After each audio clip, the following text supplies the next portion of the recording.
Assalamualaikum warahmatullahi wabarakatuh. Halo semuanya, perkenalkan nama saya Retno Cahyaningsih.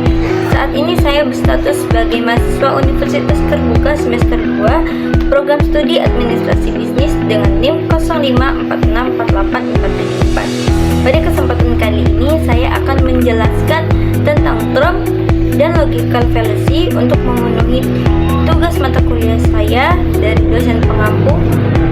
Mohon izin Ibu Syabania Rofiah MKom. Nah, pada kesempatan kali ini saya akan membahas tentang pengertian term, contoh dari term, jenis-jenis term dan logical fallacy, dan cara untuk menghindari logical fallacy. Menurut buku materi pokok ISIP 4211 yang berjudul Logika yang diterbitkan oleh Universitas Terbuka, term merupakan bagian yang penting dalam logika karena menyusun proporsi. Term adalah kata atau kelompok kata yang fungsinya sebagai subjek atau predikat dalam suatu pernyataan. Apakah term penting? Tentu, term sangat penting dalam berbicara karena term adalah dasar untuk menyampaikan pikiran dan argumen dengan jelas.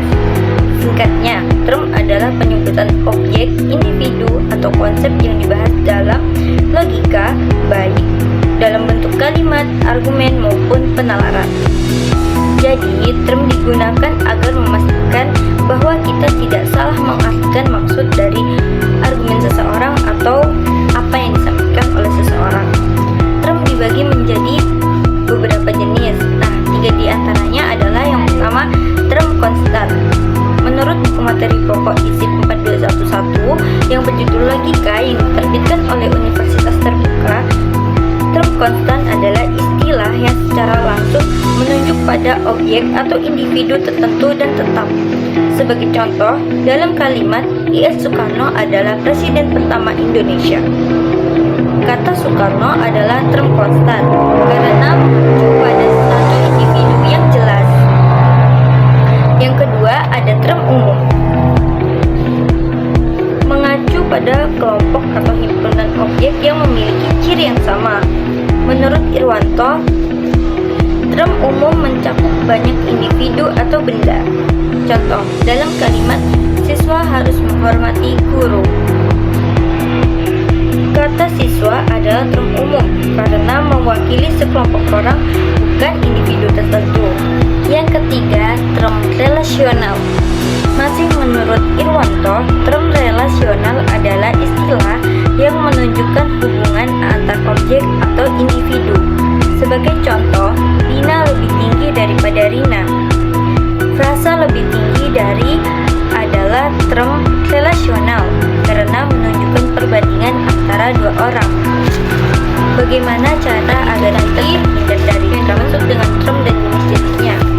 Selanjutnya kita akan membahas tentang logical fallacy. Apa sih yang dimaksud dengan logical fallacy? Apakah kamu pernah mengalami logical fallacy? Logical fallacy adalah kesalahan berpikir yang membuat argumen tampak benar padahal salah. Salah satu bentuk yang sering terjadi adalah ad hominem, di mana pendapat ini menyerang pribadi lawan bicara, bukan isi argumennya. Anak saya umur 14 tahun, bacaannya lebih hebat dari kau. Oke. Ya Rocky. Ya, bagus. Nah, jadi nggak usah bangga Ya, kau. itu, saya bangga Siapa anak. kau? Benar. Ini ada kaca, ngaca. Nah, ngaca ya. Biar pintar kau Rocky. Kau nggak pernah ngaca, jadi ngomongnya sembarangan saja. Ya, ini cara. Kalimat ini jelas menyerang pribadi Rocky, bukan isi dari argumen yang dia sampaikan. Padahal bisa saja argumen Rocky masuk akal dan logis, tapi karena respon yang diberikan bersifat menyerang pribadinya, maka logikanya menjadi sesat. Inilah yang disebut dengan logical fallacy. Bagaimana agar kita terhindar dari logical fallacy? Cara agar terhindar dari logical fallacy: yang pertama, fokus pada isi dan struktur argumen, bukan pada siapa yang berbicara.